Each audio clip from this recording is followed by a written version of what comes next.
It was not protected and it was fungus, so they could not find anything. But at least the hair is Close are there, the hair is there. And you in fact had named 3 people as possible suspects. So that at least can be more. Flogging in, protesting. Everybody is saying that we know who are the real culprits except the police. And this is done by the CPI. CPI, my lords, I have actually seen the report. They have not done any actual further investigation. They proceeded on the basis of the investigation done by the police without adding a word into it. Like a note, should notice returnable now. ಬಂಧುಗಳೇ ನಮಸ್ಕಾರ, ಹೇಗಿದ್ರಿ ನೀವೆಲ್ಲರೂ? ನಾನು Subrahmanya S ಹಂಡಿಗೆ. ಬಂಧುಗಳೇ, ಧರ್ಮಸ್ಥಳ ಸೌಜನ್ಯ ಪ್ರಕರಣಕ್ಕೆ ಸಂಬಂಧಪಟ್ಟ ಹಾಗೆ ಮಹತ್ವದ ಬೆಳವಣಿಗೆ ಆಗಿದೆ. ಅದೇನೇನು ಅನ್ನೋದನ್ನ ಗಮನಿಸ್ತಾ ಹೋಗೋಣ. ಬಂಧುಗಳೇ, ಪ್ರಮುಖವಾಗಿ ಸುಪ್ರೀಂ ಕೋರ್ಟ್ಗೆ ಮರು ತನಿಖೆಗೋಸ್ಕರ ಕೋರಿ ಸೌಜನ್ಯ ಕುಟುಂಬಸ್ಥರು ಅರ್ಜಿಯನ್ನ ಸಲ್ಲಿಸಿದ್ರು. ಅಂದ್ರೆ ಮರು ತನಿಖೆಗೆ ಆದೇಶವನ್ನ ಹೊರಡಿಸಿ ಈ ಪ್ರಕರಣದಲ್ಲಿ ಮರು ತನಿಖೆ ಆಗಬೇಕು ಅಥವಾ ನ್ಯಾಯಯುತವಾದಂಥ ತನಿಖೆ ಆಗಬೇಕು, ನಮಗೆ ನ್ಯಾಯ ಬೇಕು ಎನ್ನುವ ರೀತಿಯಲ್ಲಿ ಅವರು ಕೇಳಿಕೊಂಡಿದ್ರು. ಅಂತಿಮವಾಗಿ ಈ ಮರು ತನಿಖೆಯ ಅರ್ಜಿಗೆ ಸಂಬಂಧಪಟ್ಟ ಹಾಗೆ ಸುಪ್ರೀಂ ಕೋರ್ಟ್ ಮಹತ್ವದ ನಿರ್ಣಯವನ್ನ ತೆಗೆದುಕೊಂಡಿದೆ. ಮೊದಲಿಗೆ ವಾದವನ್ನ ಸರಿಯಾದ ರೀತಿಯಲ್ಲಿ ಆಲಿಸಿ ಅಥವಾ ವಾದಕ್ಕೆ ಪ್ರಾಶಸ್ತ್ಯವನ್ನ ಕೊಟ್ಟು ಹಾಗೆ ಅರ್ಜಿಯಲ್ಲಿ ಇರುವಂತಹ ಅಂದ್ರೆ ಗಂಭೀರತೆಯನ್ನ ಅರ್ಥ ಮಾಡಿಕೊಂಡು ಅದೇ ರೀತಿಯಾಗಿ ಈ ಹಿಂದೆ ಈ ಪ್ರಕರಣದಲ್ಲಿ ತನಿಖೆ ಸರಿಯಾದ ರೀತಿಯಲ್ಲಿ ಆಗಿಲ್ಲ ಎನ್ನುವಂತ ಕಳವಳವನ್ನ ವ್ಯಕ್ತಪಡಿಸಿದಂತ ಕೋರ್ಟ್ ಮೊದಲ ವಿಚಾರ ಏನಪ್ಪಾ ಅಂದ್ರೆ ಈ ಅರ್ಜಿಯನ್ನ ಮಾನ್ಯ ಮಾಡಿದೆ ಅಥವಾ ಅರ್ಜಿಯನ್ನ ಅಕ್ಸೆಪ್ಟ್ ಮಾಡಿದೆ. ತುಂಬಾ ಪ್ರಕರಣಗಳಲ್ಲಿ ಇಂತಹ ಅರ್ಜಿಗಳು ಅಕ್ಸೆಪ್ಟ್ ಆಗೋದಿಲ್ಲ. ಕಾರಣ ಇದು ಅತ್ಯಂತ ಹಳೆಯದಾಗಿರುವಂತಹ ಪ್ರಕರಣ, 2012ರ ಪ್ರಕರಣ. ಅದಾದ ಬಳಿಕ ಸಾಕಷ್ಟು ಚರ್ಚೆಗೆ ಒಳಪಟ್ಟಂತ ಪ್ರಕರಣ. ನಿಮಗೆ ಗೊತ್ತಿದೆ ಏನೆಲ್ಲ ಬೆಳವಣಿಗೆ ಆಗಿತ್ತು ಎನ್ನುವ ರೀತಿಯಲ್ಲಿ. ಜೊತೆಗೆ ಹಳೆಯ ಪ್ರಕರಣ ಆಗಿರುವಂತಹ ಕಾರಣಕ್ಕಾಗಿ ಸಾಕ್ಷ್ಯಗಳೆಲ್ಲವೂ ಕೂಡ ನಾಶ ಆಗಿರ್ತವೆ ಅಥವಾ ಸಾಕ್ಷ್ಯನ ಸಂಗ್ರಹಿಸುವುದು ಕೂಡ ಕಷ್ಟ. ಆ ಕಾರಣಕ್ಕಾಗಿ ತುಂಬಾ ಕೇಸ್ಗಳಲ್ಲಿ ಏನಾಗುತ್ತೆ ಅಂದ್ರೆ ಅರ್ಜಿಯನ್ನ ಅಕ್ಸೆಪ್ಟ್ ಮಾಡೋದಿಲ್ಲ. ಆದ್ರೆ ಇಲ್ಲಿ ಕೋರ್ಟ್ ಅರ್ಜಿಯನ್ನ ಅಕ್ಸೆಪ್ಟ್ ಮಾಡಿದೆ. ಒಂದು ವಿಚಾರ. ಎರಡನೇ ಪ್ರಮುಖ ಬೆಳವಣಿಗೆ ಏನಪ್ಪಾ ಅಂದ್ರೆ ಇದೇ ವಿಚಾರಕ್ಕೆ ಸಂಬಂಧಪಟ್ಟ ಹಾಗೆ ಇದೀಗ ಕರ್ನಾಟಕ ರಾಜ್ಯ ಸರ್ಕಾರ ಅದೇ ರೀತಿಯಾಗಿ ತನಿಖೆಯನ್ನ ಮಾಡಿದಂತ ಅತ್ಯುನ್ನತ ತನಿಖಾ ಸಂಸ್ಥೆ ಅಂತ ಯಾವುದನ್ನ ಹೇಳ್ತೀವಿ ಸಿಬಿಐಗೂ ಕೂಡ ಇದೀಗ ನೋಟಿಸ್ ಅನ್ನ ಜಾರಿ ಮಾಡಿದೆ. ಅಂದ್ರೆ ರಾಜ್ಯ ಸರ್ಕಾರ ಹಾಗೆ ಸಿಬಿಐ ಈ ನೋಟಿಸ್ಗೆ ಇದೀಗ ಉತ್ತರವನ್ನ ಕೊಡಬೇಕಾಗಿದೆ. ಹಾಗಾದ್ರೆ ಮುಂದಿನ ಪ್ರಕ್ರಿಯೆಗಳು ಏನು, ಏನೆಲ್ಲ ಬೆಳವಣಿಗೆ ಆಗಿತ್ತು, ಒಂದಷ್ಟು ವಿವರವನ್ನ ಈ ವಿಡಿಯೋದಲ್ಲಿ ಗಮನಿಸ್ತಾ ಹೋಗೋಣ. ಬಂಧುಗಳೇ, ಇತ್ತೀಚೆಗೆ ಈ ಪ್ರಕರಣಕ್ಕೆ ಸಂಬಂಧಪಟ್ಟ ಹಾಗೆ ಸಾರ್ವಜನಿಕ ವಲಯದಲ್ಲಿ ಏನೆಲ್ಲ ಚರ್ಚೆ ಆಗಿತ್ತು ನೀವೆಲ್ಲರೂ ಕೂಡ ಗಮನಿಸಿದ್ರಿ. ಆ ವಿಚಾರವನ್ನು ನಾನು ಮತ್ತೊಮ್ಮೆ ಅಂತೂ ಪ್ರಸ್ತಾಪ ಮಾಡೋದಕ್ಕೆ ಹೋಗೋದಿಲ್ಲ. ಬಂಧುಗಳೇ, ಇದು 2012ರ ಪ್ರಕರಣ, ನಿಮ್ಮೆಲ್ಲರಿಗೂ ಕೂಡ ಗೊತ್ತಾಯಿದೆ. ಸುದೀರ್ಘವಾಗಿ ಒಂದಷ್ಟು ತನಿಖೆ, ಒಂದಷ್ಟು ಕಾನೂನು ರೀತಿಯಾದಂಥ ಬೆಳವಣಿಗೆ ಎಲ್ಲವೂ ಕೂಡ ಆಯಿತು. ಅಂತಿಮವಾಗಿ ಕೆಳ ಹಂತದ ನ್ಯಾಯಾಲಯ ತನ್ನ ತೀರ್ಪನ್ನು ಕೊಡುತ್ತೆ. ಯಾರನ್ನ ನಾವು ಆರೋಪಿ ಸ್ಥಾನದಲ್ಲಿ ಕೂರಿಸಲಾಗಿತ್ತೋ ಸಂತೋಷ್ ರಾವ್ ಎನ್ನುವಂಥ ವ್ಯಕ್ತಿ, ಸಂತೋಷ್ ರಾವ್ಗೂ ಈ ಪ್ರಕರಣಕ್ಕೂ ಯಾವುದೇ ರೀತಿಯಲ್ಲೂ ಕೂಡ ಸಂಬಂಧ ಇಲ್ಲ ಅಂತ ಹೇಳಿ ಕೋರ್ಟ್ ಹೇಳುತ್ತೆ. ಅಷ್ಟು ಮಾತ್ರ ಅಲ್ಲ, ಈ ಪ್ರಕರಣದಲ್ಲಿ ಆರಂಭಿಕ ಹಂತದಲ್ಲಿಯೇ ಸಾಕ್ಷಿ ನಾಶ ಆಗಿದೆ ಅಥವಾ ಗೋಲ್ಡನ್ ಆರ್ಸ್ ಅಲ್ಲಿ ಸಾಕ್ಷಿಯನ್ನ ಸರಿಯಾದ ರೀತಿಯಲ್ಲಿ ಸಂಗ್ರಹಿಸಿಲ್ಲ ಅಂತ ಹೇಳಿ ಕೋರ್ಟ್ ಹೇಳುತ್ತೆ. ಅದೇ ರೀತಿಯಾಗಿ ಈ ಪ್ರಕರಣವನ್ನ ಹಾದಿ ತಪ್ಪಿಸಿದಂತ ಅಧಿಕಾರಿಗಳ ವಿರುದ್ಧ ತನಿಖೆ ಆಗಬೇಕು ಅಥವಾ ಅವರ ವಿರುದ್ಧ ಕ್ರಮ ತೆಗೆದುಕೊಳ್ಳಬೇಕು ಅಂತ ಹೇಳಿ ಅಕ್ವಿಟಲ್ ಕಮಿಟಿ ರಚನೆಗೂ ಕೂಡ ಕೆಳ ಹಂತ ನ್ಯಾಯಾಲಯ ಸೂಚನೆಯನ್ನ ಕೊಡುತ್ತೆ. ಅದಾದ ಬಳಿಕ ಏನಾಗುತ್ತೆ ಅಂದ್ರೆ ಇದೇ ಪ್ರಕರಣಕ್ಕೆ ಸಂಬಂಧಪಟ್ಟ ಹಾಗೆ ಸೌಜನ್ಯ ಕುಟುಂಬಸ್ಥರು ಹೈಕೋರ್ಟ್ ಮೊರೆ ಹೋಗ್ತಾರೆ. ಅಂದ್ರೆ ಈ ಪ್ರಕರಣಕ್ಕೆ ಸಂಬಂಧಪಟ್ಟ ಹಾಗೆ ಮರು ತನಿಖೆ ಆಗಬೇಕು ಅಂತ ಹೇಳಿ ಅವರು ಪ್ರಮುಖವಾಗಿ ಕೇಳಿದಂತ ವಿಚಾರ ಏನಪ್ಪಾ ಅಂದ್ರೆ ಸಂತೋಷ್ ರಾವ್ ಕೂಡ ಇದೀಗ ನಿರಪರಾಧಿ ಅಂತ ಆದ್ರೆ ಯಾರು ಹಾಗಾದ್ರೆ ಅಪರಾಧಿ, ಯಾರು ನನ್ನ ಮಗಳನ್ನ ಆ ಸ್ಥಿತಿಗೆ ತಂದಂತವ್ರು ಅಂತ ಹೇಳಿ ಸೌಜನ್ಯ ಕುಟುಂಬಸ್ಥರು ಪ್ರಶ್ನೆಯನ್ನ ಮಾಡಿದ್ರು. ಮತ್ತೊಂದು ಕಡೆಯಿಂದ ಸಿಬಿಐ ಏನು ಮಾಡಿತ್ತು ಅಂದ್ರೆ ಸಂತೋಷ್ ರಾವ್ನೇ ಅಪರಾಧಿ ಎನ್ನುವಂತ ರೀತಿಯಲ್ಲಿ ಅವರು ಕೂಡ ಹೈಕೋರ್ಟ್ಗೆ ಹೋಗಿದ್ರು. ಅಂತಿಮವಾಗಿ ಹೈಕೋರ್ಟ್ ಏನ್ ಮಾಡುತ್ತೆ ಅಂದ್ರೆ ಎರಡೂ ಅರ್ಜಿಯನ್ನ ಕೂಡ ವಜಾಗೊಳಿಸುತ್ತೆ. ಹೈಕೋರ್ಟ್ ಪ್ರಮುಖವಾಗಿ ಮರು ತನಿಖೆ ಅರ್ಜಿಗೆ ಸಂಬಂಧಪಟ್ಟ ಹಾಗೆ ಹೇಳಿದ್ದೇನಪ್ಪಾ ಅಂದ್ರೆ ಇಂತಹ ಪ್ರಕರಣಗಳಲ್ಲಿ ವೈದ್ಯಕೀಯ ಸಾಕ್ಷಿ ಅಥವಾ ವೈದ್ಯಕೀಯ ಪುರಾವೆ ಬಹಳ ಪ್ರಮುಖ ಆಗತ್ತೆ. ಇಲ್ಲಿ ಯಾವುದೇ ವೈದ್ಯಕೀಯ ಸಾಕ್ಷಿ ಅಥವಾ ಪುರಾವೆ ಇದ್ದ ರೀತಿಯಲ್ಲಿ ಕಾಣಿಸ್ತಾ ಇಲ್ಲ. ಜೊತೆಗೆ 2012ರ ಪ್ರಕರಣ ಇದು. ಮರು ತನಿಖೆಗೆ ಆದೇಶವನ್ನ ಹೊರಡಿಸೋದ್ರಿಂದ ಏನಾದ್ರೂ ಪ್ರಯೋಜನ ಆಗುತ್ತೆ ಅಂತ ಈ ಕ್ಷಣಕ್ಕಂತೂ ನಮ್ಗೆ ಅನಿಸ್ತಾ ಇಲ್ಲ. ನಾವಿಲ್ಲಿ ಕ್ಲಿಯರ್ ಮಾಡ್ತಿದ್ದೇವೆ, ನಿಮಗೆ ಸುಪ್ರೀಂ ಕೋರ್ಟ್ ಹೋಗುವಂತ ಆಯ್ಕೆ ಇದೆ ಎನ್ನುವಂತ ರೀತಿಯಲ್ಲಿ ಹೈಕೋರ್ಟ್ ಏನ್ ಮಾಡುತ್ತೆ ಅಂದ್ರೆ ಅರ್ಜಿಯನ್ನ ವಜಾಗೊಳಿಸುತ್ತೆ. ಅದಾದ ಬಳಿಕ ಆದಂತ ಪ್ರಕ್ರಿಯೆ ಏನಪ್ಪಾ ಅಂದ್ರೆ ಹೈಕೋರ್ಟ್ ಯಾವ ತೀರ್ಪನ್ನ ಕೊಟ್ಟಿತ್ತು ಅಥವಾ ಅರ್ಜಿಯನ್ನ ವಜಾಗೊಳಿಸಿತ್ತು ಅದನ್ನ ಪ್ರಶ್ನೆ ಮಾಡಿ ಸುಪ್ರೀಂ ಕೋರ್ಟ್ ಮೊರೆ ಹೋಗಲಾಗಿತ್ತು. ಅಂದ್ರೆ ಮರು ತನಿಖೆಗೆ ಆದೇಶವನ್ನ ಹೊರಡಿಸಿ ಎನ್ನುವಂತ ರೀತಿಯಲ್ಲಿ. ಅಂತಿಮವಾಗಿ ಸುಪ್ರೀಂ ಕೋರ್ಟ್ ನಲ್ಲಿ ಆ ಅರ್ಜಿ ವಿಚಾರಣೆ ನಿನ್ನೆ ಬಂತು. ಪ್ರಮುಖವಾಗಿ ಸುಪ್ರೀಂ ಕೋರ್ಟ್ನ ವಕೀಲರಾಗಿರುವಂತಹ ಶೋಭಾ ಗುಪ್ತಾ, ಬಿಲ್ಕಿಸ್ ಬಾನು ಪ್ರಕರಣದಲ್ಲಿ ವಾದವನ್ನ ಮಾಡಿದಂಥವ್ರು. ಬಿಲ್ಕಿಸ್ ಬಾನು ಪ್ರಕರಣ ನಿಮ್ಮೆಲ್ಲರಿಗೂ ಕೂಡ ಗೊತ್ತಿರುತ್ತೆ. ನೀವು ಯಾರಾದ್ರೂ ಒಂದು ನೋಡಿಲ್ಲ ಅಂತಂದ್ರೆ ಡಿಸ್ಕ್ರಿಪ್ಷನ್ ಬಾಕ್ಸ್ ನಲ್ಲಿ ಲಿಂಕ್ ಮೆನ್ಷನ್ ಮಾಡ್ತೀನಿ. ಹಿಂದೆ ನಾನು ಅದಕ್ಕೆ ಸಂಬಂಧಪಟ್ಟ ವಿಡಿಯೋವನ್ನ ಮಾಡಿದ್ದೆ, ಅದನ್ನು ಕೂಡ ಗಮನಿಸಿ. ಅದು ಬಹಳ ಇಡೀ ದೇಶದಲ್ಲಿ ಚರ್ಚೆ ಆದಂತ ಪ್ರಕರಣ ಅಥವಾ ಸಂಚಲನ ಮೂಡಿಸಿದಂತ ಪ್ರಕರಣ. ಅಲ್ಲಿ ವಾದವನ್ನ ಮಂಡಿಸಿದಂತ ಶೋಭಾ ಗುಪ್ತಾ ಅವರು ವಾದವನ್ನ ಮಂಡಿಸ್ತಾ ಹೋಗ್ತಾರೆ. ಪ್ರಮುಖವಾಗಿ ಅವರ ವಾದ ಏನೇನಾಗಿತ್ತು ಅಂತ ನಾವು ಗಮನಿಸ್ತಾ ಹೋಗೋದಾದ್ರೆ ಅವ್ರು ಹೇಳಿದ್ದೇನು, ಒಂದು ಆರಂಭಿಕ ಹಂತದಲ್ಲೇ ಇಲ್ಲಿ ಲೋಪ ಆಗಿದೆ, ಸರಿಯಾದ ರೀತಿಯಲ್ಲಿ ತನಿಖೆ ಮಾಡಿಲ್ಲ ಅಂತ. ಅಂದ್ರೆ ಗೋಲ್ಡನ್ ಆರ್ಸ್ ನಲ್ಲಿ ಸಾಕ್ಷಿ ನಾಶ ಆಗಿದೆ ಅಥವಾ ಗೋಲ್ಡನ್ ಆರ್ಸ್ ನಲ್ಲಿ ಸಾಕ್ಷಿಯನ್ನ ಸರಿಯಾದ ರೀತಿಯಲ್ಲಿ ಕಲೆ ಹಾಕಿಲ್ಲ ಅಂತ ಹೇಳಿ. ಒಂದು ಉದಾಹರಣೆ ಕೊಡೋದಾದ್ರೆ ಒರಿಜಿನಲ್ ಸ್ವ್ಯಾಬ್ ಅನ್ನ ಫಂಗಸ್ ಹಿಡಿಸಿ ಕಳುಹಿಸಿ ಕೊಡಲಾಗಿದೆ.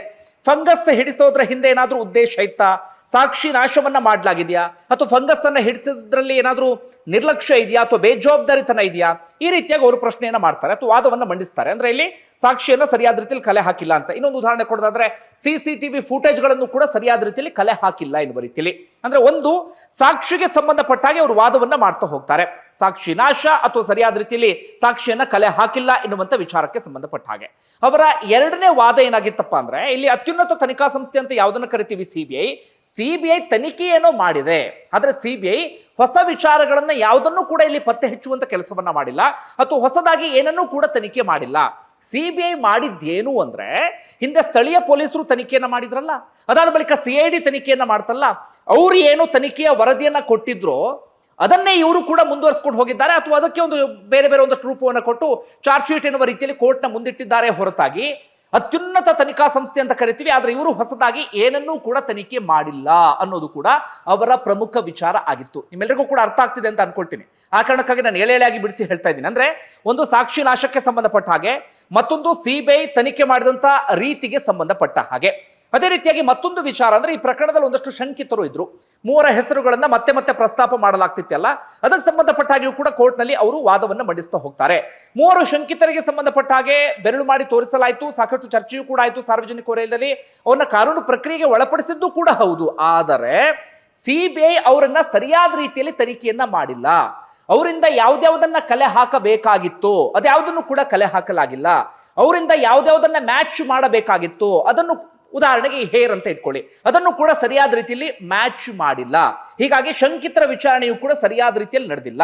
ಒಟ್ಟಾರೆ ಈ ಪ್ರಕರಣದಲ್ಲಿ ಸಾಕಷ್ಟು ಲೋಪ ಇದೆ, ಸರಿಯಾದ ರೀತಿಯಲ್ಲಿ ತನಿಖೆ ಆಗಿಲ್ಲ, ತನಿಖೆ ಮಾಡಬೇಕಾದಂಥವ್ರನ್ನ ತನಿಖೆಗೆ ಒಳಪಡಿಸಿಲ್ಲ ಅಂತ ಹೇಳಿ ತುಂಬಾ ಗಂಭೀರವಾದಂಥ ವಿಚಾರವನ್ನ ಪ್ರಸ್ತಾಪ ಮಾಡಿದ್ರು. ಹಾಗೆ ಇನ್ನೊಂದು ಸಂಗತಿ ಗೊತ್ತಾಗ್ತಿರೋದೇನಪ್ಪ ಅಂದ್ರೆ, ಹಿಂದೆ ಹೈಕೋರ್ಟ್ ಏನ್ ಹೇಳಿತ್ತು ಅಂದ್ರೆ, ವೈದ್ಯಕೀಯ ಪುರಾವೆ ಏನು ಇಲ್ಲ ಎನ್ನುವಂತ ರೀತಿಯಲ್ಲಿ, ಆದ್ರೆ ಇಲ್ಲಿ ಅರ್ಜಿಯಲ್ಲಿ ಮೆನ್ಷನ್ ಮಾಡಲಾಗಿದೆಯಂತೆ ವೈದ್ಯಕೀಯ ಪುರಾವೆ ಇದೆ ಅಥವಾ ವೈದ್ಯಕೀಯ ಸಾಕ್ಷಿ ಇದೆ ಅಂತ ಹೇಳಿ. ಅದು ಈ ಪ್ರಕರಣಕ್ಕೆ ಹೊಸ ತಿರುವನ್ನ ಕೊಡಬಹುದು, ಏನು ಅಂತ ಕಾದು ನೋಡೋಣ. ಒಟ್ಟಾರೆಯಾಗಿ ಇಷ್ಟೆಲ್ಲ ಅವರು ವಾದವನ್ನ ಮಂಡಿಸ್ತಾರೆ. ವಿಭಾಗೀಯ ಪೀಠದ ಮುಂದೆ ಈ ಅರ್ಜಿ ವಿಚಾರಣೆಗೆ ಬಂದಿತ್ತು. ಪ್ರಮುಖವಾಗಿ ಇಲ್ಲಿ ಈ ನ್ಯಾಯಮೂರ್ತಿಗಳಾಗಿರುವಂತಹ ಸಂಜಯ್ ಕುಮಾರ್ ಹಾಗೆ ವಿನೋದ್ ಚಂದ್ರನ್ ಅವರ ವಿಭಾಗೀಯ ಪೀಠದ ಮುಂದೆ ಈ ಅರ್ಜಿ ವಿಚಾರಣೆಗೆ ಬಂದಿತ್ತು. ಇದೆಲ್ಲವನ್ನು ಕೂಡ ಗಮನಿಸಿದಂತ ಅವರು ಏನ್ ಮಾಡಿದ್ದಾರೆ ಅಂದ್ರೆ, ಇದೀಗ ಅಂದ್ರೆ ಪ್ರಕರಣದ ಗಂಭೀರತೆ ಅವರಿಗೆ ಅರ್ಥ ಆಗಿದೆ. ಆ ಕಾರಣಕ್ಕಾಗಿ ಅತ್ಯುನ್ನತ ತನಿಖಾ ಸಂಸ್ಥೆ ಸಿಬಿಐಗೆ ಒಂದು ನೋಟಿಸ್ ಅನ್ನು ಜಾರಿ ಮಾಡಿದ್ದಾರೆ. ಹಾಗೆ ರಾಜ್ಯ ಸರ್ಕಾರಕ್ಕೂ ಕೂಡ ನೋಟಿಸ್ ಅನ್ನು ಜಾರಿ ಮಾಡಿದ್ದಾರೆ.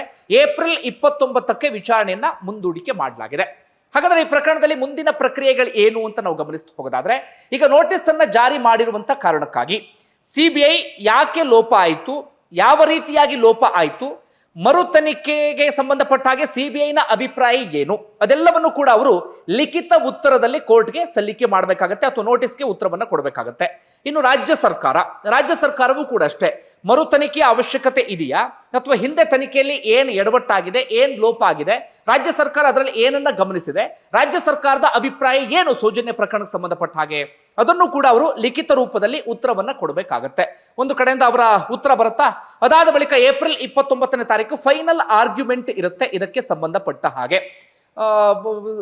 ಅರ್ಜಿದಾರರ ಪರವಾದಂಥ ವಕೀಲರು ಕೂಡ ರಾಜ್ಯ ಸರ್ಕಾರ ಹಾಗೆ ಸಿಬಿಐನ ಉತ್ತರಕ್ಕೆ ಸಂಬಂಧಪಟ್ಟ ಹಾಗೆ ಅವರು ಕೂಡ ಪ್ರತಿವಾದವನ್ನ ಮಂಡಿಸುವಂತ ಅವಕಾಶ ಇರುತ್ತೆ. ಅಲ್ಲಿ ಏನಾದ್ರೂ ಅರ್ಜಿದಾರರ ಪರ ವಾದ ಕೋರ್ಟ್ಗೆ ಕನ್ವಿನ್ಸ್ ಆಯ್ತು ಅಂತಾದರೆ ಕೋರ್ಟ್ ಮರು ತನಿಖೆಗೆ ಆದೇಶವನ್ನ ಹೊರಡಿಸಬಹುದು. ಸಾಧಾರಣವಾಗಿ ಈ ಪ್ರಕರಣದಲ್ಲಿ ನಾನೊಂದಷ್ಟು ಕಾನೂನು ತಜ್ಞರನ್ನ ಕೇಳಿದಾಗ, ಇಂತಹ ಅರ್ಜಿಗಳನ್ನ ಅಕ್ಸೆಪ್ಟ್ ಮಾಡಿದೆ ಅಂತಾದ್ರೆ, ಸಂಬಂಧಪಟ್ಟಂತವರಿಗೆ ನೋಟಿಸ್ ಅನ್ನ ಕೊಟ್ಟಿದೆ ಅಂತಾದ್ರೆ ಕೋರ್ಟ್ಗೆ ಪ್ರಕರಣದ ಸೀರಿಯಸ್ನೆಸ್ ಅರ್ಥ ಆಗಿದೆ ಅಂತ. ಅಂದ್ರೆ ಈಗ ತುಂಬಾ ಜನ ಅಂದ್ಕೊಳ್ತಾರೆ, ಕೋರ್ಟ್ ಮುಂದೆ ಅರ್ಜಿ ವಿಚಾರಣೆಗೆ ಬರುತ್ತೆ, ವಾದವನ್ನ ಮಂಡಿಸ್ತಾರೆ, ಕೇವಲ ವಾದದ ಆಧಾರದ ಮೇಲೆ ಕೋರ್ಟ್ ಒಂದು ತೀರ್ಮಾನವನ್ನು ತೆಗೆದುಕೊಳ್ಳುತ್ತೆ ಅಂತಲ್ಲ. ಅಲ್ಲಿ ಏನಾಗುತ್ತೆ ಅಂದ್ರೆ, ಕೋರ್ಟ್ ಇಂಥದೊಂದು ಅರ್ಜಿಯನ್ನ ವಿಚಾರಣೆಗೆ ಕೈಗೆತ್ತಿಕೊಳ್ಳುವಂತ ಸಂದರ್ಭದಲ್ಲಿ ಕೆಳ ಹಂತದ ನ್ಯಾಯಾಲಯ ಅಂದ್ರೆ ಹೈಕೋರ್ಟ್ ಯಾವ ರೀತಿಯಾಗಿ ತೀರ್ಪನ್ನ ಕೊಟ್ಟಿದೆ, ಹಾಗೆ ಹೈಕೋರ್ಟ್ಗಿಂತ ಕೆಳ ಹಂತದ ನ್ಯಾಯಾಲಯ ಅವರು ಯಾವ ರೀತಿ ತೀರ್ಪನ್ನ ಕೊಟ್ಟಿದ್ದಾರೆ, ಅವರು ಯಾವ್ಯಾವ ವಿಚಾರಗಳನ್ನ ಹೈಲೈಟ್ ಮಾಡಿದ್ದಾರೆ, ಯಾವ ವಿಚಾರಗಳನ್ನ ಎತ್ತಿ ಹಿಡಿದಿದ್ದಾರೆ, ಅದೆಲ್ಲವನ್ನು ಕೂಡ ಅವರು ಸೂಕ್ಷ್ಮವಾಗಿ ಗಮನಿಸಿರ್ತಾರೆ. ಗಮನಿಸಿ ಆದ ಬಳಿಕವೇ ಅರ್ಜಿ ವಿಚಾರಣೆಗೆ ಎತ್ತಿಕೊಳ್ಳೋದು. ಆ ಸಂದರ್ಭದಲ್ಲಿ ವಾದ ಪ್ರತಿವಾದವನ್ನು ಕೂಡ ಆಲಿಸ್ತಾರೆ. ಆ ಸಂದರ್ಭದಲ್ಲಿ ಏನಷ್ಟು ಕನ್ವಿನ್ಸ್ ಆಯ್ತು ಅಂತ ಆದ್ರೆ ಅವರು ಮುಂದಿನ ನಿರ್ಧಾರವನ್ನು ತೆಗೆದುಕೊಳ್ತಾರೆ. ಇಲ್ಲೂ ಕೂಡ ಅಷ್ಟೇ ಜಡ್ಜ್ ಈ ಪ್ರಕರಣಕ್ಕೆ ಸಂಬಂಧಪಟ್ಟ ಹಾಗೆ ಸಂಪೂರ್ಣವಾದಂತಹ ಅಧ್ಯಯನವನ್ನು ನಡೆಸಿದ್ದಾರೆ. ಆ ಕಾರಣಕ್ಕಾಗಿ ಇದೀಗ ಅರ್ಜಿಯನ್ನ ಅಕ್ಸೆಪ್ಟ್ ಮಾಡಿರೋದು, ಹಾಗೆ ಸಂಬಂಧಪಟ್ಟಂತವರಿಗೆ ಇದೀಗ ನೋಟಿಸ್ ಅನ್ನ ಸರ್ವ್ ಮಾಡಿದ್ದಾರೆ. ಬಹುತೇಕ ನನ್ನ ಪ್ರಕಾರ ಮರು ತನಿಖೆಗೆ ಆದೇಶವನ್ನ ಹೊರಡಿಸುವಂತ ಸಾಧ್ಯತೆ ಇದೆ. ಗೊತ್ತಿಲ್ಲ, ಹೀಗೆ ಆಗುತ್ತೆ ಅಂತ ನಾವು ಹೇಳೋದಕ್ಕಾಗೋದಿಲ್ಲ, ಹೀಗೆ ಬರುತ್ತೆ ಅಂತ ಪ್ರಿಡಿಕ್ಟ್ ಮಾಡೋದಕ್ಕೆ ಸಾಧ್ಯ ಆಗೋದಿಲ್ಲ. ಆದ್ರೆ ಒಂದಷ್ಟು ಪ್ರಕರಣಗಳನ್ನ ನಾವು ಈ ಸಂದರ್ಭ ಕಂಪೇರ್ ಮಾಡಿ ನೋಡಿದಂಥ ಸಂದರ್ಭದಲ್ಲಿ ಹಾಗೆ ಅನ್ಸುತ್ತೆ. ಅಂದ್ರೆ ಇಂತಹ ಪ್ರಕರಣಗಳಲ್ಲಿ ಯಾವಾಗ ಅರ್ಜಿ ಮಾನ್ಯವನ್ನ ಮಾಡ್ತಾರೋ, ಯಾವಾಗ ನೋಟಿಸ್ ಅನ್ನ ಸರ್ವ್ ಮಾಡ್ತಾರೋ, ಸಾಧಾರಣವಾಗಿ ಒಂದು ಹಂತ ಪ್ರೋಸೆಸ್ ಮುಂದಿನ ಹಂತಕ್ಕೆ ಹೋಗಿದೆ. ಅರ್ಜಿಯನ್ನ ಮುಂದಿನ ಹಂತದಲ್ಲಿ ವಜಾಗೊಳಿಸುವಂತ ಸಾಧ್ಯತೆಗಳು ತೀರಾ ಕಡಿಮೆ. ಹೀಗಾಗಿ ಮುಂದೆ ಏನಾಗುತ್ತೆ ಅನ್ನೋದನ್ನ ಕಾದು ನೋಡಬೇಕಾಗಿದೆ. ಯಾವ್ಯಾವ ಆಯ್ಕೆಗಳು ಇರುತ್ತೆ ಅಂದ್ರೆ, ಈಗಾಗಲೇ ರಾಜ್ಯ ಸರ್ಕಾರ ಈ SIT ಒಂದನ್ನ ರಚನೆ ಮಾಡಿದೆಯಲ್ಲ, ನಿಮಗೆ ಗೊತ್ತಿರುವಂತಹ ವಿಚಾರವೇ ಅದು. ಆ SITಗೆ ತನಿಖೆ, ಅದರ ವ್ಯಾಪ್ತಿಗೆ ಇದರ ತನಿಖೆಯನ್ನು ಕೂಡ ನೀಡಬಹುದು. ಸೌಜನ್ಯ ಪ್ರಕರಣವನ್ನು ಕೂಡ ನೀವು ತನಿಖೆ ಮಾಡಿ ಎನ್ನುವಂತ ರೀತಿಯಲ್ಲಿ. ಹಾಗೇನಾಗುತ್ತೋ ಗೊತ್ತಿಲ್ಲ.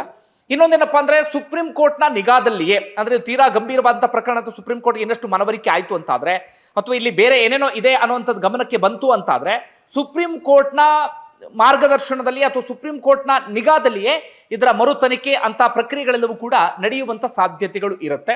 ಅಥವಾ ಮುಂದೆ ಏನಾಗುತ್ತೆ, ಯಾವ ರೀತಿಯಾಗಿ ತನಿಖೆಗೆ ಸೂಚನೆಯನ್ನು ಕೊಡ್ತಾರೆ, ಅದನ್ನ ಕಾದು ನೋಡಬೇಕಾಗಿದೆ. ಇನ್ನು ತನಿಖೆ ಆದ್ರೆ ಏನಾದ್ರೂ ಸಿಗುತ್ತಾ ಗೊತ್ತಿಲ್ಲ ಏನಾಗುತ್ತೆ ಅಂತ ಹೇಳಿ. ಆದ್ರೆ ನನ್ನಂತೆ ಸಾಕಷ್ಟು ಮಂದಿಯ ಪ್ರಶ್ನೆ ಏನಪ್ಪಾ ಅಂದ್ರೆ, ಈ ಪ್ರಕರಣದಲ್ಲಿ ಸಂತೋಷ್ ರಾವ್ನ ಆರೋಪಿ ಅಂತ ಅನ್ಕೊಂಡಿದ್ವಾ? ಈಗ ಸಂತೋಷ್ ರಾವ್ ನಿರಪರಾಧಿ ಅಂತ ತೀರ್ಪು ಬಂದಿದೆ. ಹಾಗೆ ಸಂತೋಷ್ ರಾವ್ಗೆ ಈ ಪ್ರಕರಣಕ್ಕೂ ಸಂಬಂಧ ಇಲ್ಲ ಅಂತಲೇ ಕೋರ್ಟ್ ಹೇಳ್ತಾ ಇದೆಯಲ್ಲ. ಇಷ್ಟು ಹೇಳಿದ ಬಳಿಕ ಏನಾದ್ರೂ ಒಂದು ಪ್ರೋಸೆಸ್ ಆಗ್ಬೇಕಲ್ಲ. ಸೌಜನ್ಯ ಎನ್ನುವಂತ ಹೆಣ್ಣು ಮಗಳನ್ನ ಹುರಿದು ಮುಕ್ಕಲಾಗಿದೆ, ಯಾರು ಅನ್ನುವಂಥ ಉತ್ತರ ಬೇಕಲ್ಲ. ಇಲ್ಲಿ ಸಂತೋಷ್ ರಾವ್ ಅಲ್ಲ ಅಂತ ಆದಾಗ ಯಾರು ಎನ್ನುವಂಥ ಉತ್ತರ ಬೇಕಲ್ಲ. ಈ ಹಿಂದೆ ತನಿಖೆ ಆಗಿದೆಯಲ್ಲ ಅನ್ನೋದು ತುಂಬಾ ಜನರ ಪ್ರಶ್ನೆ ಆಗಿರ್ಬೋದು. ಆದ್ರೆ ತನಿಖೆಗೆ ಸಂಬಂಧಪಟ್ಟ ಹಾಗೆ ಕೋರ್ಟೇ ಹೇಳಿದೆ, ತನಿಖೆಯಲ್ಲಿ ಲೋಪ ಇದೆ, ಸಾಕ್ಷಿ ಸಂಗ್ರಹವನ್ನ ಮಾಡಿಲ್ಲ, ಗೋಲ್ಡನ್ ಆರ್ಸ್ನಲ್ಲಿ ಸಾಕ್ಷಿ ನಾಶ ಆಗಿದೆ, CBI ಕೂಡ ಸರಿಯಾದ ರೀತಿಯಲ್ಲಿ ತನಿಖೆ ಮಾಡಿಲ್ಲ ಅಂತ ಹೇಳಿ. ಹೀಗಾಗಿ ಇಷ್ಟು ದೊಡ್ಡ ಪ್ರಕರಣದಲ್ಲಿ ಯಾವುದೋ ಒಂದು ತನಿಖಾ ಸಂಸ್ಥೆಯ ಮೂಲಕ ಸರಿಯಾದ ರೀತಿಯಲ್ಲಿ ಒಂದು ತನಿಖೆ ಆಗಬೇಕಲ್ಲ. ಔಟ್ಕಮ್ ಅದು ಏನು ಬೇಕಾದ್ರೂ ಆಗಿರ್ಲಿ, ಅದು ಯಾರು ಬೇಕಾದ್ರೂ ಆರೋಪಿಗಳಾಗಿರ್ಲಿ, ನಾನು ಮತ್ತೆ ಮತ್ತೆ ಅದನ್ನೇ ಹೇಳ್ತಾ ಇರೋದು, ನಾನು ಇಂಥವರೇ ಆರೋಪಿಗಳು ಅಂತ ಹೇಳಿ ಎಲ್ಲೂ ಕೂಡ ಬೆರಳು ಮಾಡಿ ತೋರಿಸ್ತಾ ಇಲ್ಲ. ಆದ್ರೆ ಅದು ಯಾರು ಬೇಕಾದ್ರೂ ಆರೋಪಿಗಳಾಗಿರ್ಲಿ, ಸಂತೋಷ್ ರಾವ್ ಅಲ್ಲ ಅಂತಾಗಿದ್ರೆ ಇನ್ಯಾರು, ಅದಕ್ಕೆ ಸಂಬಂಧಪಟ್ಟ ಹಾಗೆ ಉತ್ತರ ಸಿಗಬೇಕು. ಮರು ತನಿಖೆಯಿಂದ ಅದನ್ನ ಕಂಡುಕೊಳ್ಳುವಂತ ಸಾಧ್ಯತೆಗಳು ಇರಬಹುದು, ಅಥವಾ ಏನು ಬೇಕಾದ್ರೂ ಆಗಬಹುದು. ಅದನ್ನ ಕಾದು ನೋಡೋಣ, ಮುಂದೆ ಇದಕ್ಕೆ ಸಂಬಂಧಪಟ್ಟ ಹಾಗೆ ಏನೆಲ್ಲ ಬೆಳವಣಿಗೆ ಆಗುತ್ತೆ ಎನ್ನುವಂತ ರೀತಿಯಲ್ಲಿ.